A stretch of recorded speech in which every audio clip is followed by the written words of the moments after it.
یہ جی پتہ نہیں میں قانونی الفاظ کیسے استعمال کروں، بٹ چاچا اور بھتیجی بالکل عقل سے فارغ ہے.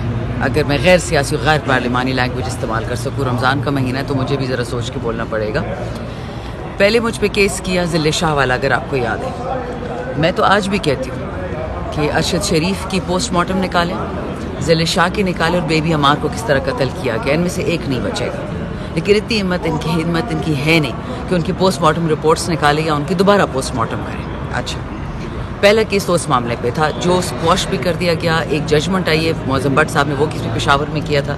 اب انہوں نے انکوائری بھیجی ہے 4 اکتوبر کو. اگر آپ کو یاد ہے ہم اسلام آباد پہنچنا تھا. 5 اکتوبر کو خان صاحب کی بہنیں نہتی 2 خواتین پہنچتی ہیں ڈی چوک میں.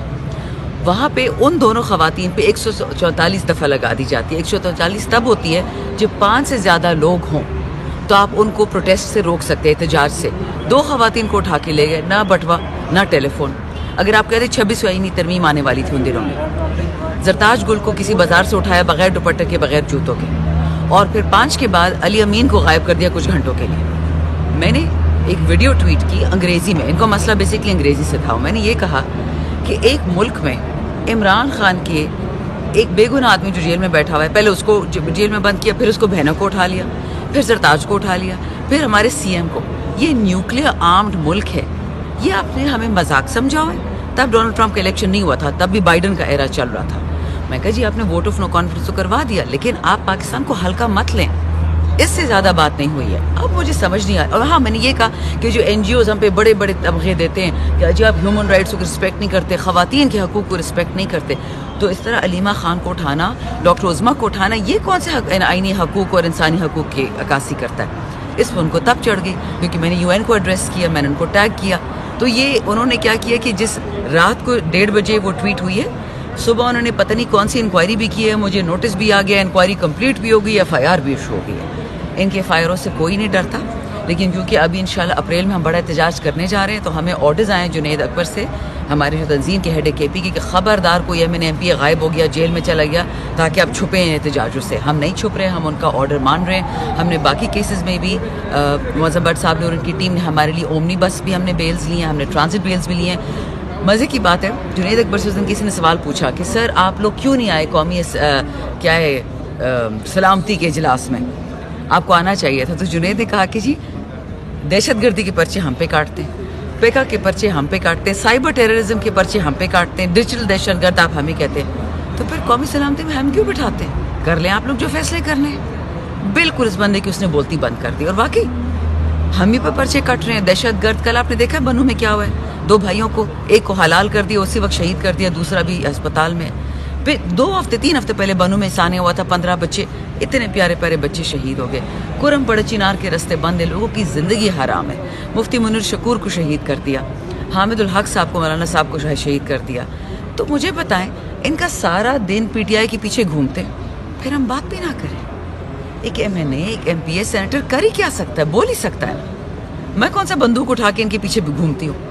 بندوقیں تو ہمارے پیچھے تانے ہوئے ہیں. کبھی ڈیتھ تھریٹس آتی ہیں. اس دن میں نے ایک انٹرویو دیا کہ جنرل باجوہ از رسپانسبل کہ انہوں نے پاکستان میں دہشت گردوں کی ری سیٹلمنٹ کی. عمران خان کے فرشتوں کو بھی نہیں پتا، ہماری تو حکومت جا چکی تھی.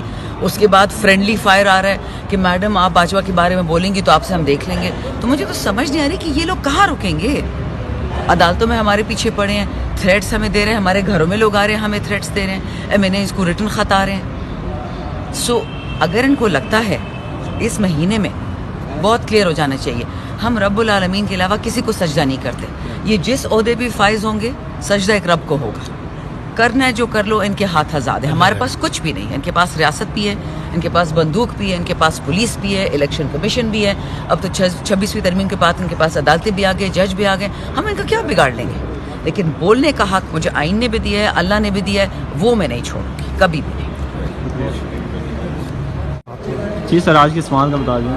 ایک بات تو میں ابتداً کرنا چاہتا ہوں کہ انصاف لائرز فورم کے سابقہ سیکریٹری جنرل ہونے کی حیثیت سے اور پی ٹی آئی کے ترجمان ہونے کی حیثیت سے پورے 2 سال کو احاطہ کروں تو پوری جو قانونی مشینری ہے ہمارے ریاستی حکومتی اداروں کی، وہ بالکل مسکنسیو نوشن کے ساتھ، بدنیتی کے ساتھ کام کر رہے ہیں. یا انہیں معاونت ٹھیک نہیں ملتی، یا نالائکی ہے، اور بیس تو ہوتا ہی نہیں ہے کسی بات کا.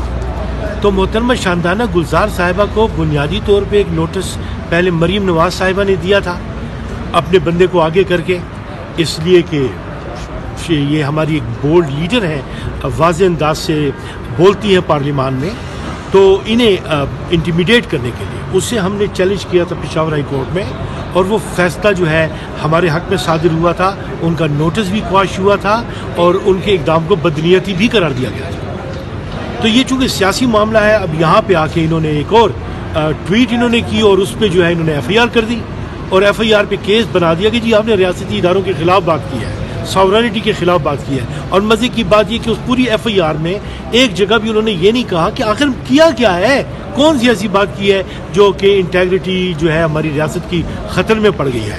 سو اینی وے وہ جو پروسیس قانون کا دیا ہوا ہے ایف آئی اے نے وہ بھی اڈاپٹ نہیں کیا تھا. ایک ہی دن پہ یعنی انہوں نے نوٹ کیا, کہتے ہم نے انکوائری بھی کر لی اور ایف آئی آر بھی کاٹ دی, اور انکوائری کے لیے پورا کا پورا ایک پروسیجر ہے جو مہینہ 1.5 مہینہ چلتا ہے, وہ تو انہوں نے بالکل اوور لک کر دیا. اور اس کے بعد جو ہے انہوں نے آ کے ایف آئی آر کر دی ڈائریکٹلی, اور حکومت کو لکھا کہ جی آپ ہمیں پرمیشن دیں, اور اپنے لیٹر کے ساتھ ایف آئی آر کی کاپی پہلے سے لگا لی. سو اتنی بدنیتی, اتنی غلط اقدامات ہوتے کہاں پہ ہیں اور کیسے ہوتے ہیں. سو بہرحال ہماری لیڈرشپ ورک آف نیشن کر رہی ہیں اور آزمائش کے دور سے گزرنا ہے. عدالت حضور میں آج ہم نے اس ایف آئی آر کی کواشمنٹ کے لیے ریٹ درخواست دائر کی تھی, اور اس میں ہم نے ان تمام تر عوامل کو عدالت کے سامنے اجاگر کیا.